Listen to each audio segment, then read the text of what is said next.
Good morning, everyone. I'm very happy to be here. I'm Chris from the HKTDC. First, I'd like to thank the organizers of NextRise to have us here to speak to you this morning. In fact, it has been a very interesting conference so far. There's been a lot of interesting topics, a lot of interesting technologies that's been explained. But for this session, we'd like to take a little bit more macro approach and maybe talk a little bit more about how to help startups in general. Before I continue, I'd just like to remind everyone, if you have any questions, please feel free to send them through any time. And I think there's a QR code at the back of the seat in front of you, so you can use the Slido app to do so. But it would be very helpful if you can send through the questions in English, because unfortunately I can't read Korean. Now, startups has actually been very crucial to driving sustainable growth and creating employment opportunities even before the pandemic. And obviously, COVID-19 has exacerbated that. According to the WEF, the value that startups create globally is roughly the same as a G7 economy. I think the total funding in 2021 was over $600 billion US. So all in all, it's very impressive. But startups do not exist in a vacuum. They cannot exist in a vacuum. They are born in a specific context. They are supported by people and organizations. So today we'd like to just take a little bit of your time and show you how different ecosystems nurture, accelerate, and problem solve for startups. Before we begin, I'd like to introduce my esteemed panelists today. At the far end, there's Claus from German Entrepreneurship Asia. He's a truly global citizen. He's lived and worked in many countries in MNC or startup context. And next to me is Roberta from Startups Lithuania. Roberta is an expert in strategic planning, project management, marketing, talent management, too many to count. So Claus and Roberta, thank you so much for joining us today. And as I said, let's just quickly show the audience, what each of our ecosystem is doing in terms of startup facilitation, what your organization is doing, what's the overall startup ecosystems are like. So Claus, perhaps you'd like to start us off on that? Sure.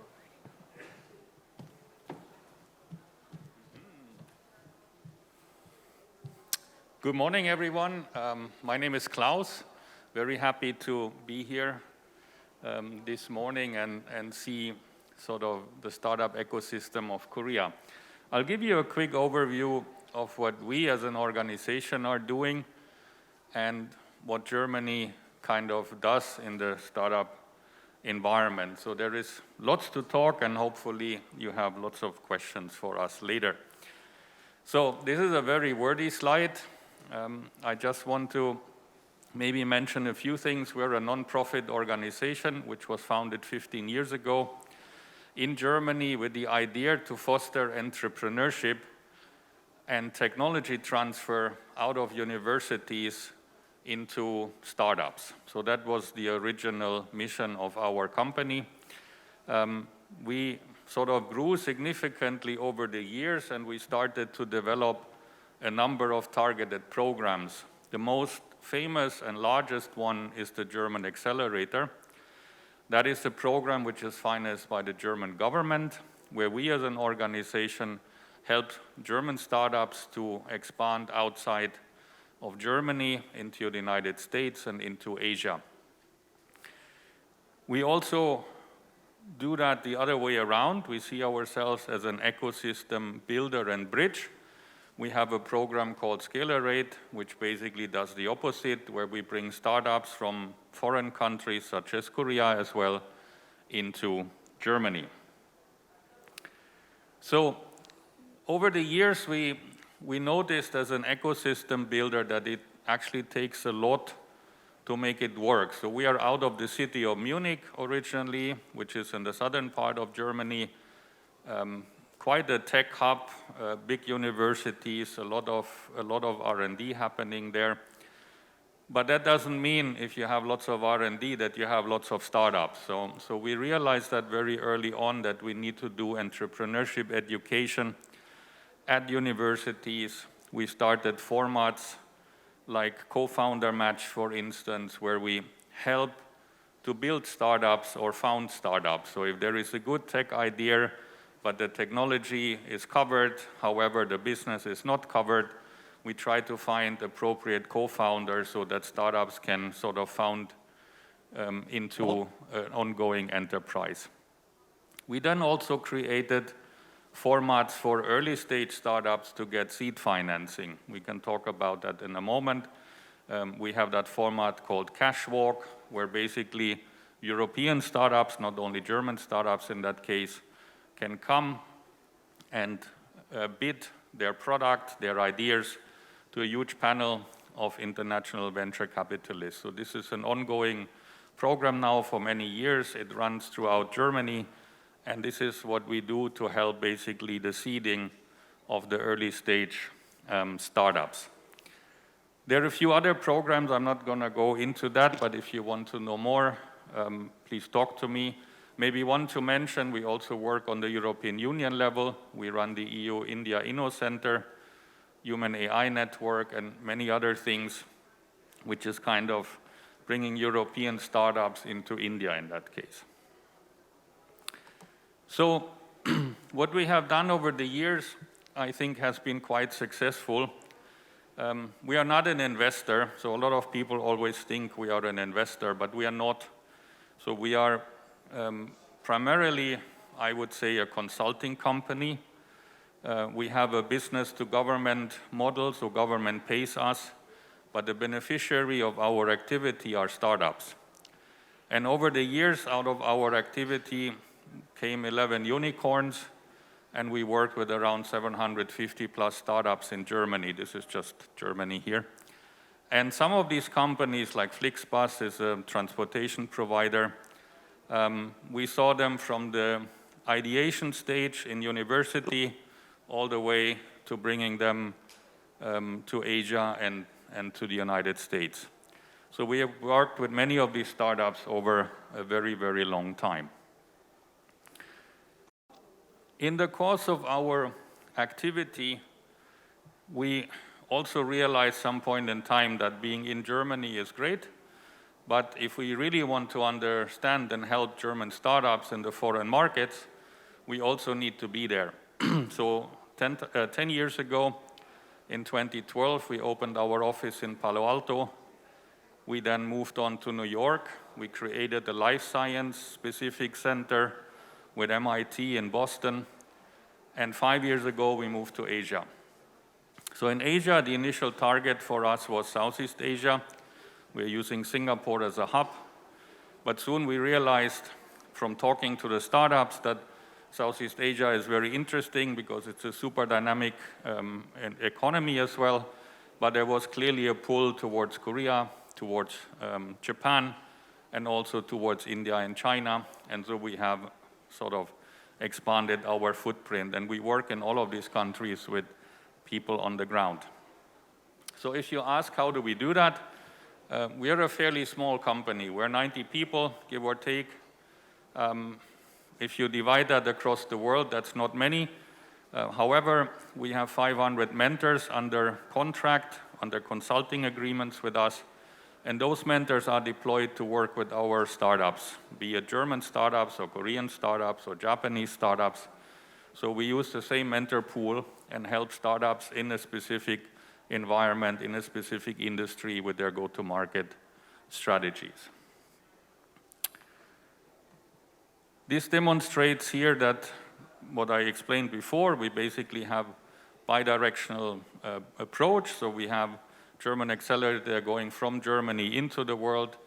We have a format called Accelerate, where we bring Asian startups to Germany. So this has been running now for some time, and we have roughly 150 startups who have been benefiting from that bridging exchange. Briefly about Germany, I think you all know Germany. You may have your own associations with it, maybe a Mercedes-Benz or maybe a nice BMW or something like that.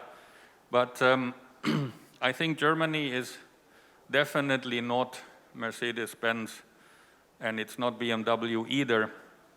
From a startup perspective, Germany is also much more than what you probably know as Berlin, being sort of the startup capital of Germany, which is true. Munich being number 2, also true. But when you look at Germany, it's very, very diverse. So there is not a single center for a startup, right? So there are reasons why you may want to go, let's say, to Berlin, to Munich, but there are many reasons to go somewhere else. And that is because of the regional industrial clusters Germany has. And depending where a startup wants to play, in which industry, in which environment, there are many other choices to make. And on the map you see digital hubs, which are centers where we basically combine industry, startups, and local mentoring into an environment where you can find your kind of market entry. So this is running across Germany. You see also a few facts about Germany. I think most of you know these things, but for instance, what's interesting in the healthcare sector, Germany is a very large market. We have a Digital Healthcare Act, so if you're active in any of this, it has been a boon for Asian startups. We have brought a number of Asian startups into German market, and they're all happy in that industry. Lastly, what are the interesting sectors? Actually, on that slide, my apologies, one is missing. That is clean tech and green tech. So that somehow got missing on that slide. That is of utmost importance to Germany, green tech, clean tech. We see a lot of activity in that field. We work with universities, as I explained before, with research institutes. So there's a lot of innovation coming out, and that I think is a great market if your startup is in that area. But generally speaking, Industry 4.0, not a surprise. IoT, smart city, logistics are all very hot topic where we see real traction from Asia into Germany, inclusive of medtech, I mentioned that, and fintech, and so on. And so I stop. Thank you very much for giving you this overview, and please ask some questions later. Thank you. Thank you, Klaus. Roberta, would you also like to give us a brief overview about Lithuania? Hello. Lithuania was shortly presented before, mostly from fintech side. So I will try to briefly introduce you to our startup ecosystem, which is really thriving and booming and showing better results each year. So Lithuania is a really small country, just 2.8 million people. We are in a geographical center of Europe. Our capital city is Vilnius, and most of our startups are located in Vilnius. So what gives Lithuania the edge? Why we are a great place for startups and other businesses? So we really have innovation-friendly environment, great infrastructure for startups. Lithuania ranks number 4th in global fintech index, number 10th at ease of doing business. It's really easy to open a company. We are among top EU countries by ease of paying taxes and etc. So it's really great and favorable business conditions. We have flexible and forward-thinking regulations, so all the e-residency, e-governance, a lot of public services can be done online. We don't have actually natural resources in our country similar to Korea. So our main resource is talents. 94% of younger generation fluently speak English, and about more than 50% of them speak at least 2 foreign languages. As being such a small country, we have to be open and learn languages in order, to work globally. And we have a great startup ecosystem, and we are proud of managing work and life balance. As you may see in the picture, Lithuania is really green country, and you can also see from my slides and my dress that we love green color. If to talk more about the startup ecosystem itself, so at the moment we count about 1,000 startups in Lithuania, and startup data platform dealroom.co ranked Lithuania number 4th globally by number of startups per 1 million of inhabitants. So I think it's really density of startups in the city in the country is great. We have 2 unicorns, marketplace for second-hand clothing called Vinted, and cybersecurity startup Nord Security. In the recent years, the amount of venture capital and business angels investments that Lithuanian startups attracted grew exponentially. We had absolute record year in 2021. And at the moment, we count more than 16,000 talents working in Lithuanian startups, not only local people, but our startups also hire people in bigger countries, like all over the Europe and also in the USA. So Lithuania is, especially together with other Baltic countries, with Latvia and Estonia, we are becoming really a hotspot for startups and technologies in Europe. Startup Link just released new global ecosystem rankings, and Lithuania, being such a small country, ranks number 17th. In the startup genome, we are ranked between 21st and 30th, and I introduced already other numbers. Where we see our strengths, so fintech, of course, and it was introduced by the speaker before me. We see a lot of potential in mobility, cybersecurity. During the COVID, we saw bigger interest in life science, and we have a lot of potential in life science and wellness sectors, and gaming. As I already mentioned, we are happy and proud that we have this great work-life balance. Our cities are very green, quite small. We practically have no traffic jam. If we have to take the 30 minutes to work, so we are getting angry and saying, wow, what's a traffic? So we are ranked number 6 for work-life balance among OECD countries. A third of the country is covered by the forest, and we have more than 6,000 clean and swimmable lakes, and just 3 hours from the capital to go to the seaside. So that's why we believe that Lithuania is a great country where any startup can scale fast and live slow. So if Asian startup, Korean startup is considering European Union as a market, we believe that Lithuania, due to the favorable business conditions and regulations and our friendly and open startup ecosystem, could be the place for you to enter European market and conquer the European market from Lithuania. Thank you. Thanks, Roberta. I'm from Hong Kong. I'm based here in Seoul, so I'm very envious that there is no traffic jam in Lithuania. I didn't really prepare any presentations or slides, but I'll just say a few quick points about Hong Kong as a startup ecosystem as well. Actually, I think most people, when they first think of Hong Kong, they think of finance and logistics and business. But Hong Kong actually has a very vibrant startup ecosystem. I think right now we have more than 3,700 startups.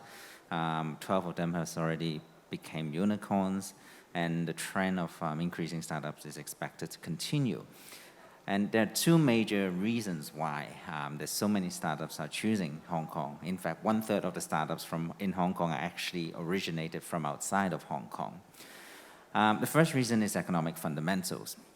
Hong Kong is a very easy place to do business. It's a very competitive economy. It has very friendly tax system. It has a common law system that protects intellectual property. Of course, there's a very, deep, deployable, and liquid pool of capital that's always on the lookout for opportunities. And we're not just talking about IPO. There's, of course, VCs and PEs, family office, angel investors, etc. And of course, telecommunication infrastructure and connectivity, whether it's mobile penetration or broadband or 5G coverage. Everything is already very well developed. And the second major reason is in terms of R&D facilitation. Hong Kong actually ranked first in terms of talent readiness, according to IMD. It is 14th according to WIPO in terms of innovation. It has 5 of the top 25 universities in Asia, including 2 in the top 10. It has 5 dedicated R&D centers that cover a variety of technologies and verticals. And in terms of gross domestic expenditure in R&D, I think it's already exceeded $26 billion US in 2020, and that's expected to increase. So as you can see, there are already a myriad of reasons why a lot of startups are growing from Hong Kong, or they chose to go to Hong Kong as well. And me, I'm representing the Hong Kong Trade Development Council. We are a semi-government, non-profit organization that aims to help companies look for cross-border partnerships, whether it's in terms of business or investment. In a startup context, or more specifically in terms of a Korean startup ecosystem context, our hope is to help Korean startups to look for investors or strategic partners, whether they are from Hong Kong or maybe through Hong Kong to look for investors from different markets. So enough about Hong Kong anyway, but I think the audience can see that the 3 of us actually represent quite different ecosystems, but that's very natural because startup ecosystems, like startups themselves, exist in specific context. Then they are affected by a lot of factors, whether economically and also, for example, geographically. Here in South Korea, for example, I think most startups, when they think about international expansion, their first of call would be the US. Asia would also figure quite prominently. But as we've seen from Claus and Roberta so far, and also from our previous speaker, there's actually a very vibrant scene in Europe for startups from not just within Europe, but from outside of Europe. So I'd like to know a little bit more from both of you, not just in terms of the startup ecosystem, but the sort of the overall economic system, the economic profiles of Germany and Lithuania, and also the geographical context. Are there any specific advantages or opportunities for the Korean startups? So Roberta, would you like to start on this? So yes, for startups, as I already mentioned, we have, I would say, really great conditions, perfect infrastructure, the hubs, specialized hubs. For example, we have special hub for fintechs, and new places are being created. Our government is really trying to help startups. They are quite open and working on new incentives, how to make Lithuania a better place, even a better place for startups. We as an agency, we work quite close with the community, with the whole startup ecosystem, in order to know what problems do they face and what difficulties do they face and what can be done in order to solve those problems and to help. Of course, we have a lot of support mechanisms for startups and young companies. So I think it's really great place for startups. Are there any specific sort of links between Lithuania and another region or country where you have sort of, mutual startup exchange program or facilitation program, something like that? So we work with a lot of countries. Like a few days ago, we just signed an MOU with Born to Global in order to partner and build the bridges between Korean and Lithuanian startup ecosystems. We have a special startup visa program for non-European startup founders to relocate to Lithuania. And my team, we are helping with relocation, with opening a company and integrating into our community. Thanks. And Klaus, what about Germany? How is it over there?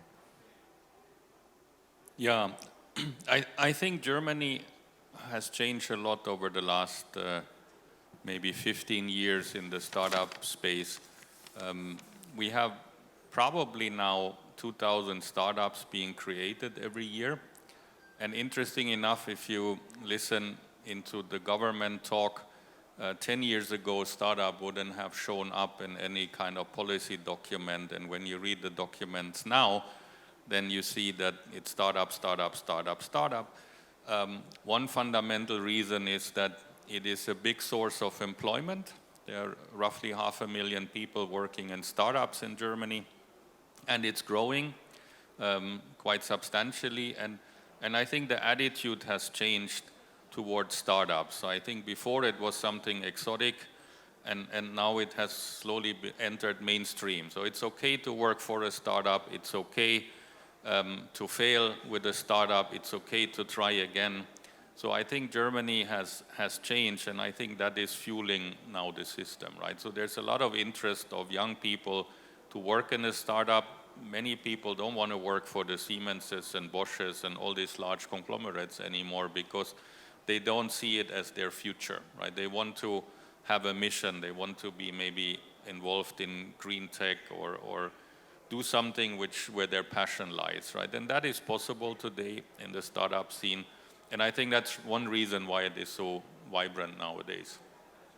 I can certainly understand that, the idea of an Asian parent where, you have to either become a doctor or a lawyer. I think everybody's familiar with that. But I certainly agree with you. I think in Hong Kong, in recent years, it has become much more acceptable to work on startups, and I'm sure in Korea as well. I think for Hong Kong, one of the main reasons why increasing number of people are in the entrepreneurship field, it's because of the connectivity to China and Asia. There's the idea of the Guangdong, Hong Kong, Macau, Greater Bay Area. It's like a free trade area with a GDP roughly the same as South Korea, very affluent population, so prime for technologies and solutions, etc. So that's what's happening over there as well. Before I go on, I just like to remind the audience, if you are sending through questions, please send them through in English because unfortunately I cannot read Korean. But Klaus, we actually have a quick question here from audience for you.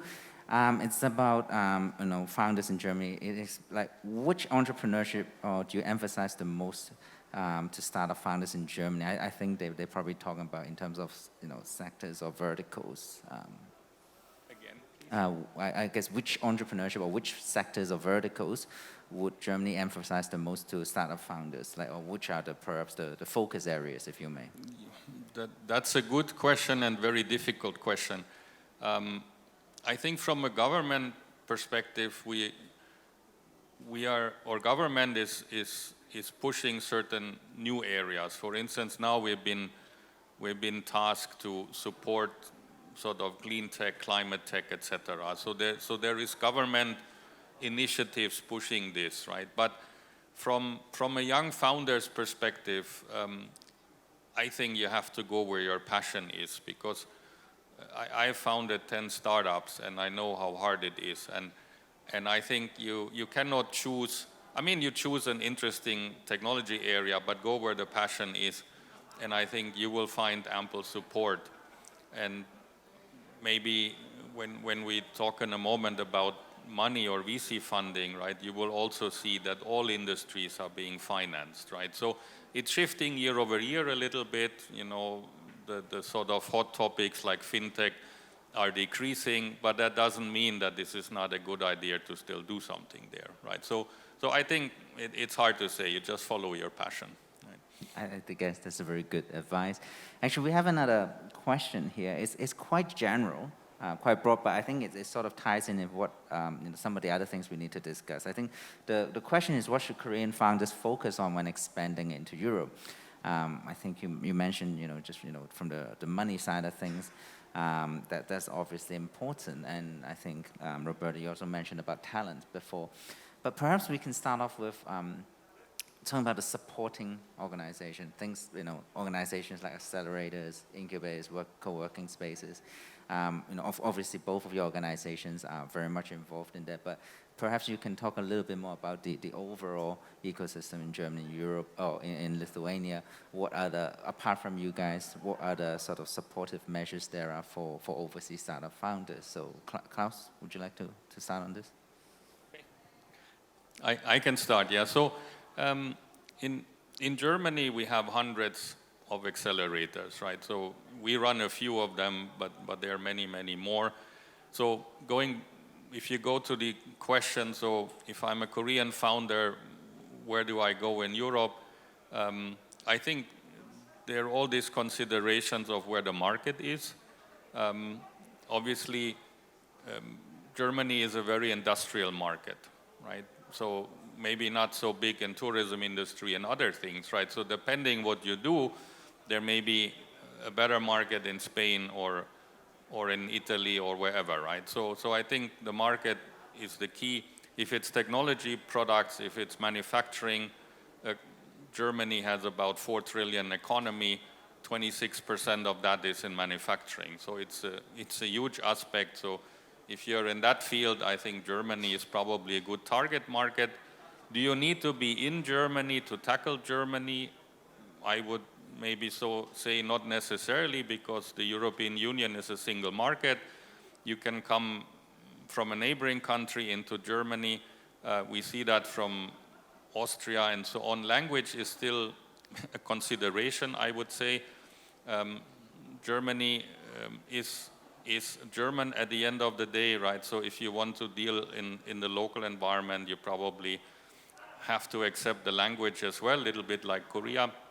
But I don't think you necessarily have to sit, let's say, in Munich to deal with a company in Germany, right? You can do that from elsewhere. From a support structure perspective, I think pick a good help from an accelerator.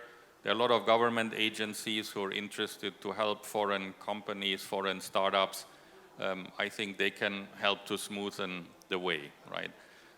Lastly, I think, as I mentioned before, we work a lot with mentors.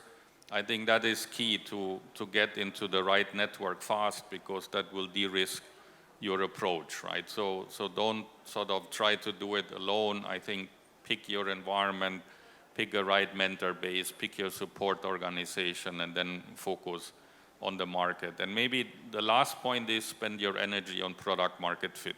I think that is what, in our experience, is always the biggest struggle, right? I think that's very correct, particularly in terms of mentors. I think, every ecosystem, and I'm sure all three of our ecosystem has like a community of supporting people, whether they are mentors or professional or veteran investors or serial entrepreneurs. And I very much agree that if you are going to a new ecosystem, or even if you're starting off in your own ecosystem, you should not be afraid to reach out to these people, to get their advice, to share their experience, to know what mistakes they make, basically. So Lithuania, Roberta? Yes, as it was very broad and generalistic question, I would start like Klaus mentioned, that firstly, before entering European market, you should check, is your problem really relevant? If the problem itself that you are solving isn't local, like just for Korea or for Asia, is it? Does European people do European people face the same problem, and are they willing to pay? Then, of course, you have to translate at least into English. Your prepare everything in English, and then. If you are tackling Germany or France, maybe you have to consider German and French. For these countries, well, in Lithuania, you can easily go with English. And I would say we as a country, we don't have like special grants or money just to attract people to Lithuania, but we have soft services. We are ready to help. We have different agencies. For bigger companies, bigger startups, we have a separate agency, Invest Lithuania, which helps with opening a company and with employing personnel and introducing our business regulations, etc. And when a startup establishes a company in the European Union, he or the team, the company, can apply to all the European programs like Horizon and all the others, and get support from and use of all those programs that are for European Union. Thank you. Actually, we have a very specific question for you as well to counterbalance the very broad question just now.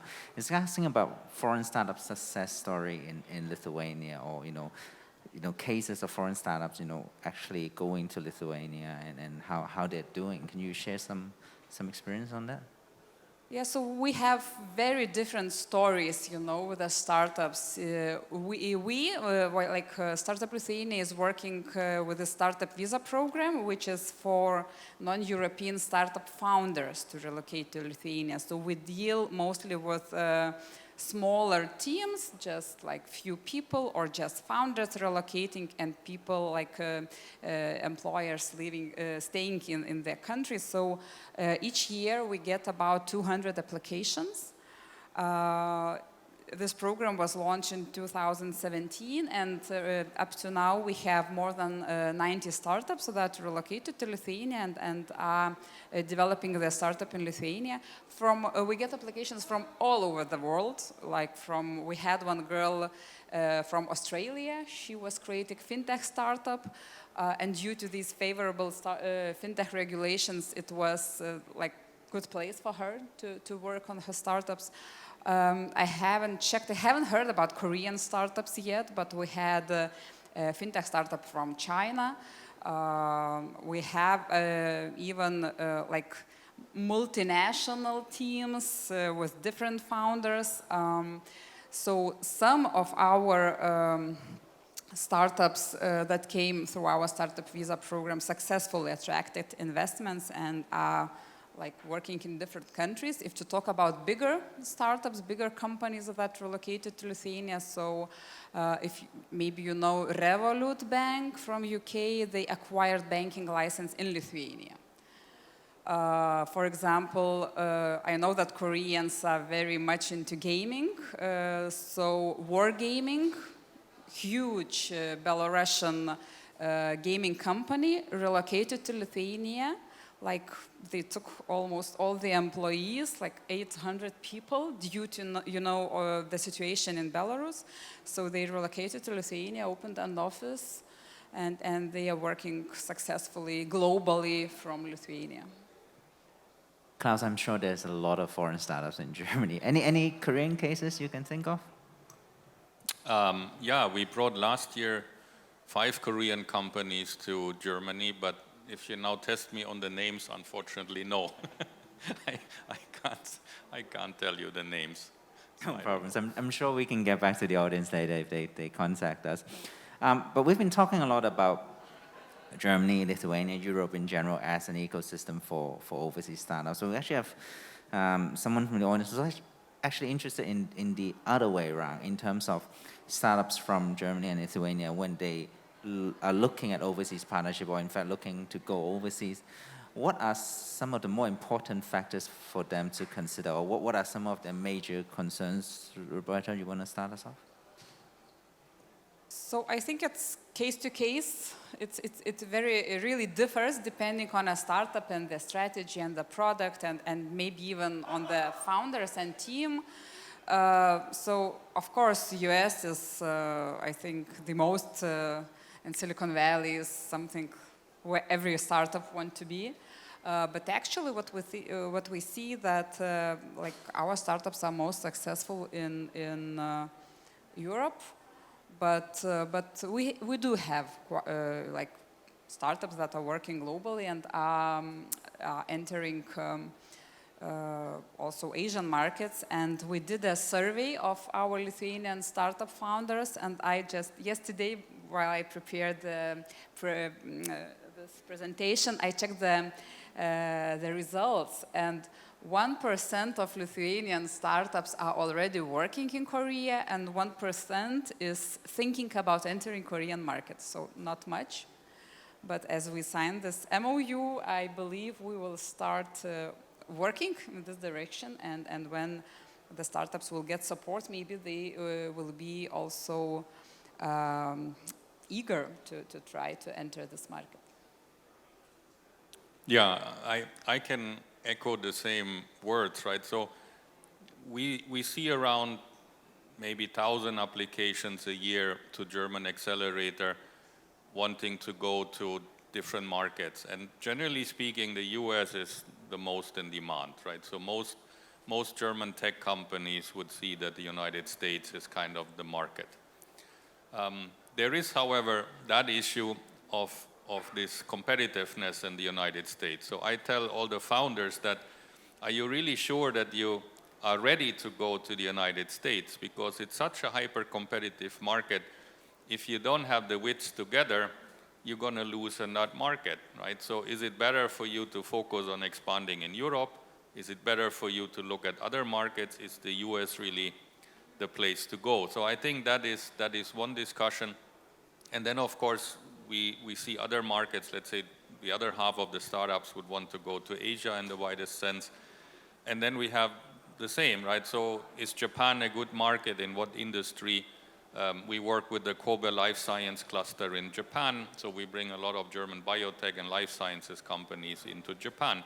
So there are some industry sectors, I think, where it makes complete sense to choose a specific country, and there's a lot of discussion and a lot of thinking necessary, right? And that's what we do as an organization together with the startups, right? We help them in that decision-making process, and then we help them getting onto the street, so to speak. That resonates very much with Korea. As we mentioned earlier, I think most Korean startups, the first thought is to go to US, but as you say, it's a very competitive landscape, and unfortunately some of them get lost. So very much, they have to think very clearly. Another thing I would suggest is funding, because for startups they always need funding. Here in Korea, for example, there are a lot of different funding programs run by the government or the private sector. We have a question here about sort of government funding programs for foreign startups in both markets. Roberta, would you quickly talk about Lithuania? Yeah, I already said before, we don't have specifically designated programs which offer money for foreign startups, but when they open a company in Europe, they can apply to not only Lithuanian programs, but the whole European Union programs for money and for venture capital. Lithuania is really a small country. We don't have much investors and mostly early stage venture capital funds. So our startups attract a lot of money from other European countries, I would say 30% from Europe, 30% from, or even more from USA, and only first money they get in Lithuania, and then they go to get money all around the world. Yeah, so I think generally speaking, Korean government is pouring a lot of money into the startup ecosystem, and I think that is the beginning of that cycle. Singapore did the same, right? I think most of Europe is exiting this idea that the government is funding this environment or this cycle. And when you look at the numbers, you probably come to the conclusion that it's also not so necessary anymore. So last year, 2021, we had about 10,000 venture capital deals in Europe, and 110 billion euro or something was invested, right? So it's not a lack of money, right? So there's maybe some sectors like seed stage and so on, which is still problematic, right? And then maybe government comes in and says, okay, let's focus on that, right? And in the case of Germany, the government is not directly investing into the startups. It's fund-of-fund investment, so they put money into large VCs, Coparion, KfW Capital, High-Tech Gründerfonds, and then they basically do the investment activity. So it's a very indirect approach. It has increased in the Series D and E now, so they put some money there because they felt there are too many companies going to the United States, right? So they basically leave Europe, and there is interest to keep them in Europe, obviously, because it's employment, it's technology, it's the future of Europe, and so on.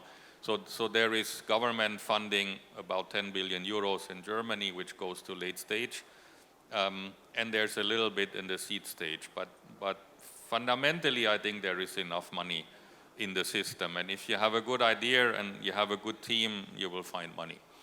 I totally agree. If I may add, so I think what's the strength of our ecosystem in Lithuania is that half of Lithuanian startups haven't used any governmental money. They didn't even participate in the programs, and they are like just being on themselves and trying, to conquer the market and to conquer the world. And we have a lot of our most successful startups that don't even attract venture capital investments or any investments at all. They are going globally, working internationally, working in USA without attracting investments, like pretty successfully bootstrapping. So it's another strength that they are not, waiting for the government's help, but just working on their startup and just doing the business. I agree, and of course that's a little bit different than Korea, and of course Korean founders will have to be prepared for that. Even though I think previously both of you have covered some of the major sectors or verticals in your countries, which is very much in line with what Korea is focusing on. Things like life sciences, AI, IoT, smart city, gaming, etc. I'm very conscious of time here, so I think we'll have to wrap up pretty soon. I just want to say that from my perspective, I think the success of a startup and the success of an ecosystem is not solely dependent on the government or the accelerators or the VCs, etc. It's very much reliant on the founders and entrepreneurs themselves, their initiative, their openness to new ideas, to new strategies, from a very government-centric funding program to something that's more dependent on the private market, for example. So, for all the Korean founders, I would urge them to keep an open mind. We've got 2 or 3 minutes left, so perhaps a final thought from each of you, Klaus?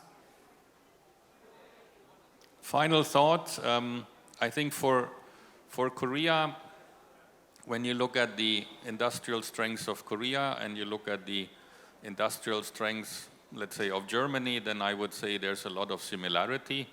So that should mean that a lot of the solution startups work on here are also applicable to the environment in Europe, and that's why I think they should look at Europe. So that's my final thought. Yeah, to wrap up, I also wanted to say that Korean startups, when they are thinking about scaling, entering new markets, they should consider Europe and think about Europe as a one piece, just 500 people you can reach by entering any European country. Either you open a company in Germany or in Lithuania or anywhere else in Spain, I don't know. You can reach and work with the whole European market. And if you choose Lithuania, you can also live very well. Like you can have good work-life balance, and and we have a booth in the global startup area. If you want to learn more about Lithuania and our startup ecosystem, you can come and we can chat. Sounds good. I think we have close to 100 startup ecosystems around the world that has already created a unicorn. So, as we mentioned earlier, please keep an open mind with your entrepreneurship journeys. But I think we'll stop there for today. Ladies and gentlemen, I would like to ask for your help to thank my esteemed panelists, Klaus and Roberta. Please give them a round of applause. Thank you. Thank you. Stop it.